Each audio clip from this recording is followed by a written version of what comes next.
Hey everybody, welcome to an episode of In the School Parking Lot. My name is Paul. I've been teaching since 1989. I teach music in the state of California. So, what are we talking about? 37 years of teaching in the state of California. Yeah, and I'm still teaching. Teach at a charter school. We live in Roseville, California, which is 20 minutes northeast of Sacramento. So, In the School Parking Lot, what's that title coming from? Well, April of 2021. The principal at the public high school I taught at said, "Hey, Paul, you and I are Christians, right?" "Yeah." "You gotta leave Jesus Christ in the parking lot." "When did that happen?" I thought he was here on campus. "I know, Paul, it's awkward and stuff." And then I interrupted. I said, "Did you tell all the gay teachers to take down their pride flags?" "Oh, no, that's different." "No, it's not. It's part of their identity." "Did you tell all the Black Lives Matter teachers to take down their banners?" "Oh, no, that's different." "No, that's part of their identity." So, hence, in the school parking lot. We do have a Venmo account. We have a PayPal account. If you like what you hear, appreciate your gift of support. So, I have now gone to the state capitol twice to a committee meeting. And the previous video, I shared that experience. I'm going to share experience number 2. I'm going to read a little bit, prepared a little statement, because the state of California is the tail that wags the dog. So I answered a call for help and support, and that call was from Erin Friday. And Erin Friday is a well-known lawyer, advocate for the family, and she reached out to me Friday, June 19th, and asked if I would attend a meeting in regards to Assembly Bill 1540, and of course I said yes. Just a reminder, this is the second time I have ever been to a committee meeting at the state capitol. I felt a little better, but not a lot. The environment at our state capitol is discouraging and intimidating. Feels shallow, feels like a production, feels like nobody truly gives a damn about either side of an argument.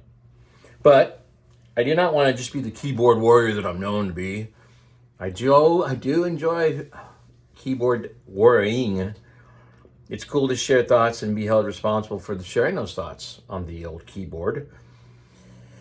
But I think it's good to meet people face to face and experience the pain of the opposition. The opposition is truly the tyranny of the minority. And before you all go, he's racist, he's white, he's this. No, I'm talking about minority is a number. Not feeling it from, as the kids say, the BIPOC community. I have to continually remind myself I am in the silent majority. Words talk, numbers scream. So here you go. Approximately 9% of our nation adults identify as LGBTQ+, according to a long-running tracking by the Gallup poll.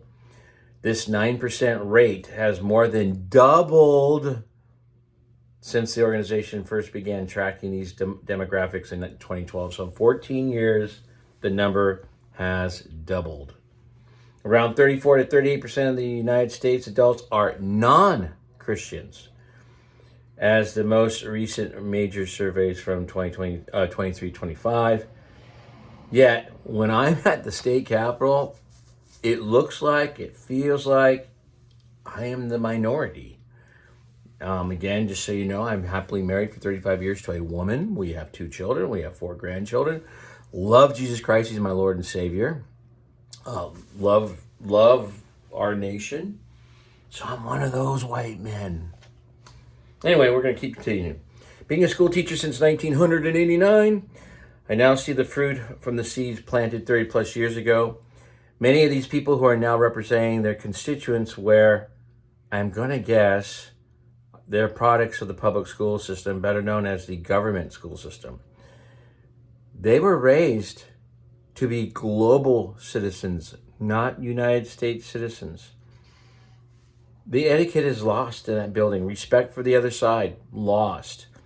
People on cell phones that are sitting up there listening. People voting who are not even there to listen to both sides of the argument. They are doing a form of LARPing. LARPing is a hobby activity where participants physically act out their characters in a fictional setting. And this is not a fictional setting. This is a non-fictional setting, rather than just describing actions or rolling the dice. Players dressed in costumes. They were in costumes. Men in their suits, women all made up, looking beautiful. Costumes. They used props. Yeah, they used props. A pencil, behind the ear, look official, take off their glasses. There's props. And interact in real time according to a set of rules or shared narrative. They're LARPing. This is what I experienced on June 23rd. Are you ready to have your mind blown? So I complete my no statement to AB 1540. You said no to helping trans children. How dare you? No, it's not. No. The author of the bill said, and I'm going to paraphrase what he said, so I want you to calm down, sir, as if you're actually going to see this.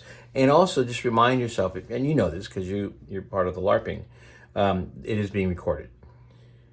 Well, after hearing the rhetoric from those who are in opposition, we have a better understanding of why we need this bill.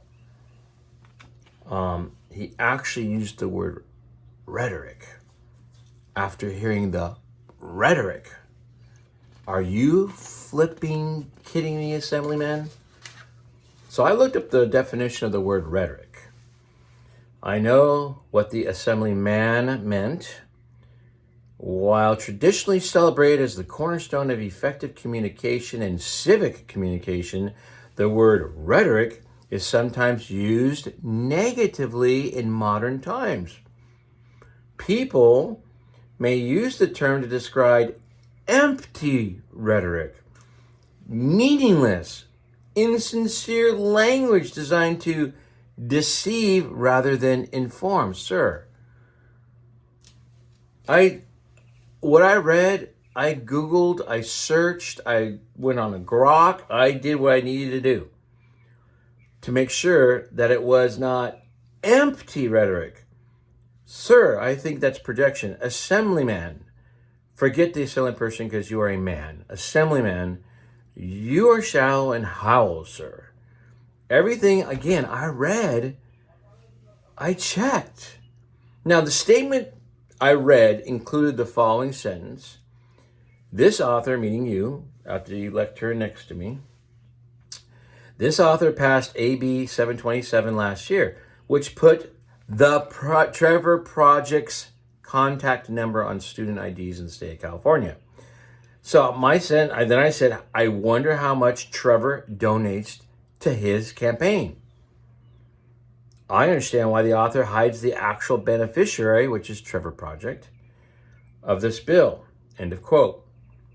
You, Assemblyman, must have felt some sort of sting to have used the word rhetoric as a negative use of the word.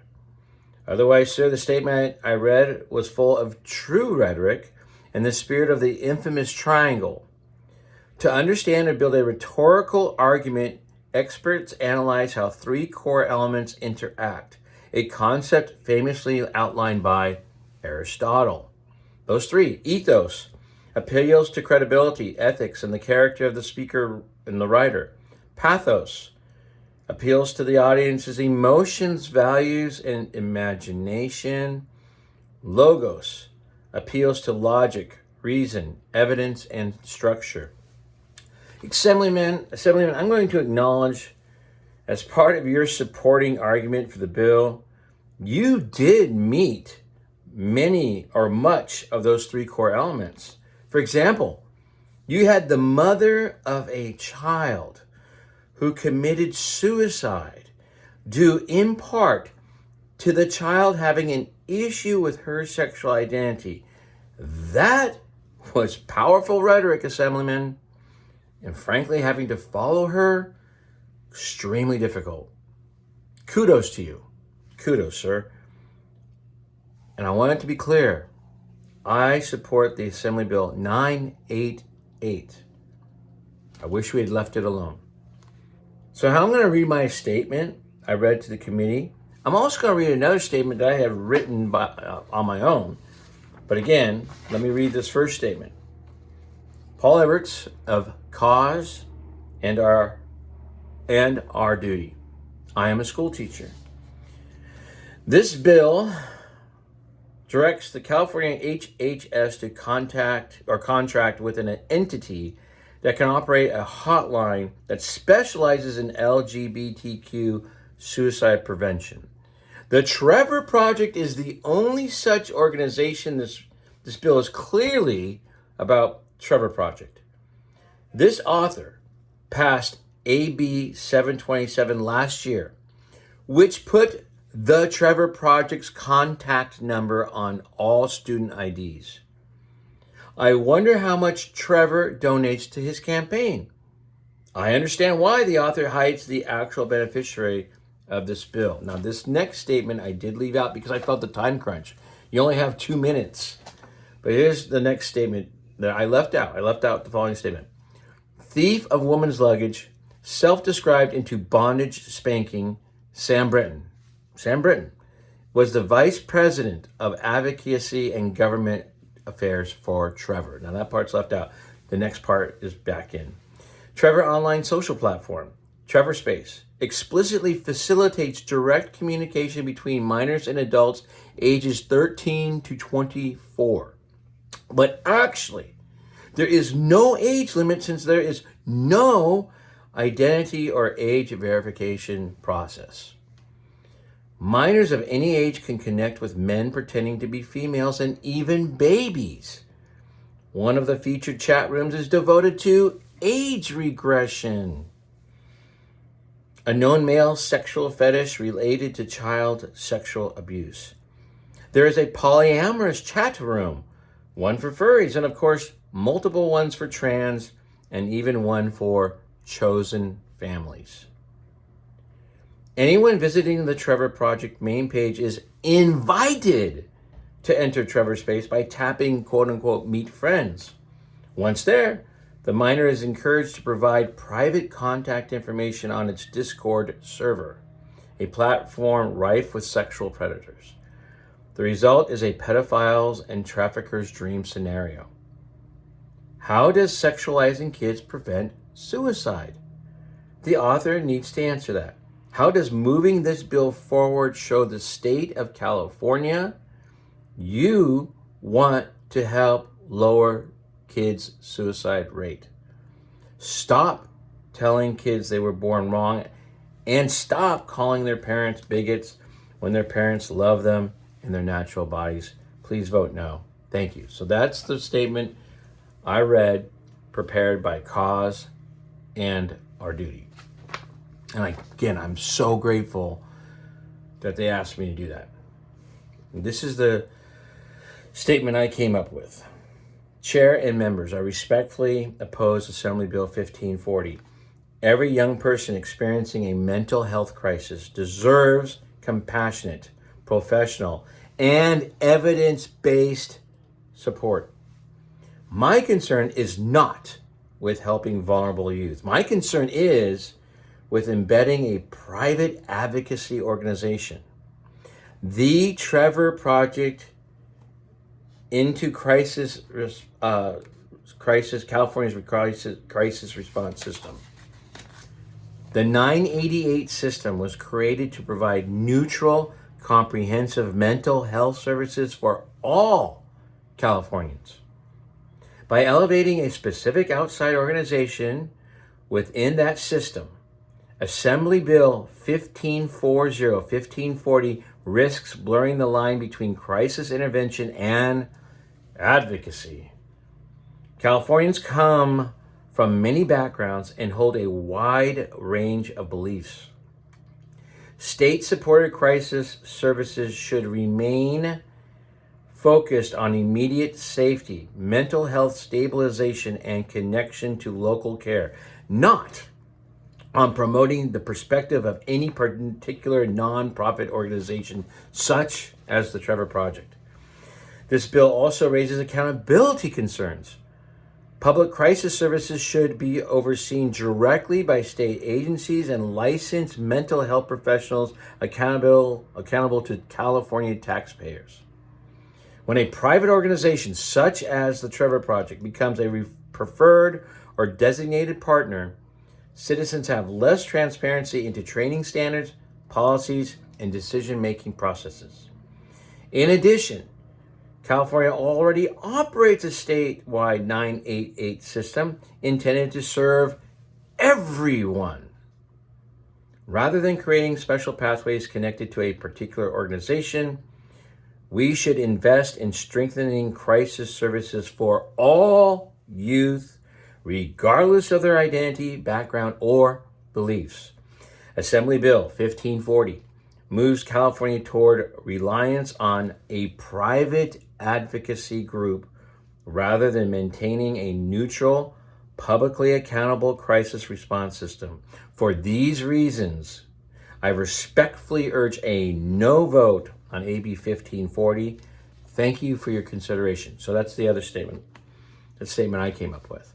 And this is a long video. It's not going to be much longer. Almost done. So here comes a conclusion. So I'm going to strongly encourage people to go to the Capitol and be active. Because I am a teacher and I have summer vacation, I'm able to do this.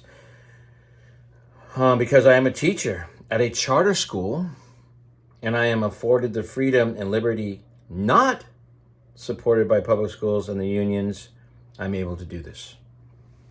Being in Sacramento is very difficult. I come home feeling frustrated, defeated, and concerned.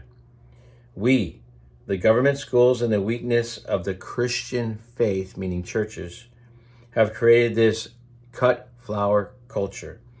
The cut flower culture, it's a philosophy, is a metaphor critiquing modern secular society, which we're driving into, coined by Jewish American writer and sociologist Will Herberg. The core idea of the cut flower culture: Western moral values such as freedom, justice, brotherhood, human rights, and personal integrity originated from deep religious, primarily Judeo-Christian roots. Secular thinkers tried to detach these flowers from their scriptural, faith-based foundation, believing they could thrive independently as purely humanistic ethics. At 60 years old, which I am, the following quote represents me. Quote, "A society grows great when old men plant trees whose shade they know they shall never sit in." End of quote. So before I go to heaven, one of my goals is for my grandchildren, and I'd even say former students of mine that have children and that they're grandparents now, which is amazing, to say, when they are adults living in this nation that is now full of anti-American founding fathers' principles, at least our grandpa took action. As the executive officer of the USS Indianapolis, our grandfather attempted to save his ship from sinking. I think it's genetics. I am attempting to stop the sinking of our nation. I leave you with Sam Adams' quote, and that'll be the last thing. And thanks for watching. If you made it this far, good for you. Here's Sam Adams' quote. "It will bring an everlasting mark of infamy on the present generation, enlightened as it is, if we should suffer them, our liberties, to be wrested, W-R-E-S-T-E-D, wrested from us by violence without a struggle, or be cheated out of them by the artifices of false and designing men. Let us remember that if we suffer tamely a lawless attack upon our liberty, we encourage it and involve others in our doom." That's what happened to me on Tuesday. Again, we have a Venmo account and a PayPal account. Appreciate your support. I did link the documents are in the description. I love you. God bless. Take care.